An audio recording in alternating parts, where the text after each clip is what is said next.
Can money buy everything? I once naively believed that, of course, there was nothing in the world that couldn't be solved with money. Until the first time, I was humbled by a few poor people. They made me understand that money can't buy genuine feelings. But later, when I was on the verge of losing everything, they stood firmly by my side without hesitation. I'm Richie, the richest kid in the world. Born into the wealthiest family on the planet, I grew up in a pure gold cradle, suckled on a golden pacifier, with diamonds and cash as my playthings to make me laugh. Dozens of servants attended to my every need. I dined at my family's private McDonald's, had a personal fitness trainer, a science lab, and a loyal butler by my side. Money can solve everything. Sounds amazing, right? But let me tell you, even the most expensive gaming console in the world can't share a single heartfelt word with me.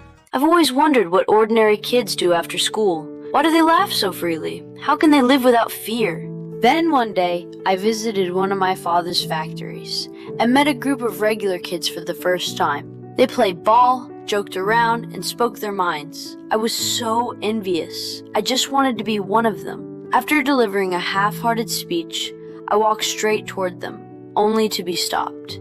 My bodyguards said they were slum kids, unworthy of speaking to me, and that I should socialize only with heirs from families like mine. I lowered my head, hiding my disappointment. Maybe I shouldn't have come to this event at all. Yes, I bear the responsibility of inheriting the family empire. Since the age of 3, alongside leisure activities, I've had to learn how to run a corporation. But all I want is to play baseball with kids my age. Those so-called rich heirs only care about business strategies and making money. They won't even enjoy a proper fencing lesson. So utterly boring. As I boarded the helicopter and looked down at them, carefree in front of the factory, I suddenly realized my childhood wasn't happy at all. Father is home from his business trip. Great! On the way home, another day, the butler continued, indifferently listing my weekend itinerary. Meeting the president at the White House with Dad? Boring. Dining with the Queen of England?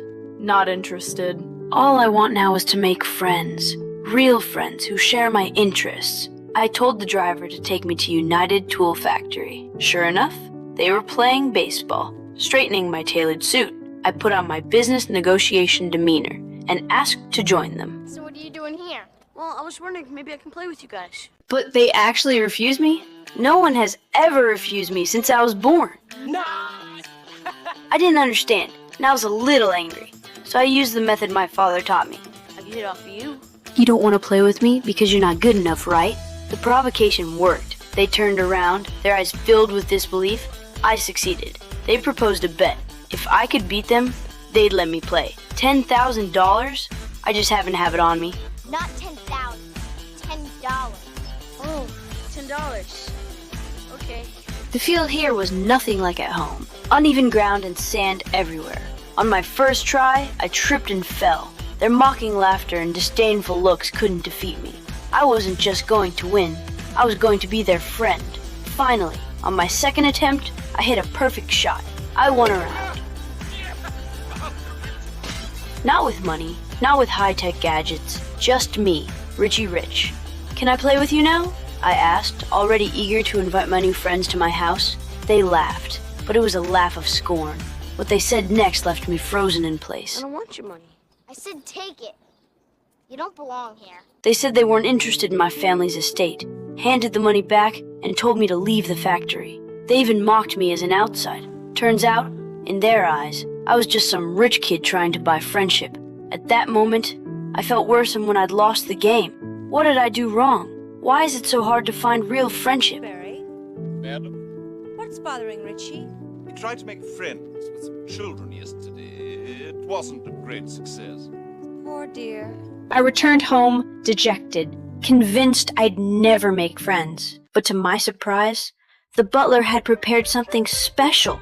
He brought them to my house. When I saw them standing before me, my heart skipped a beat, like someone had set off fireworks in my chest. This was my chance. Trying to sound as casual as I did during our bet, I invited everyone inside.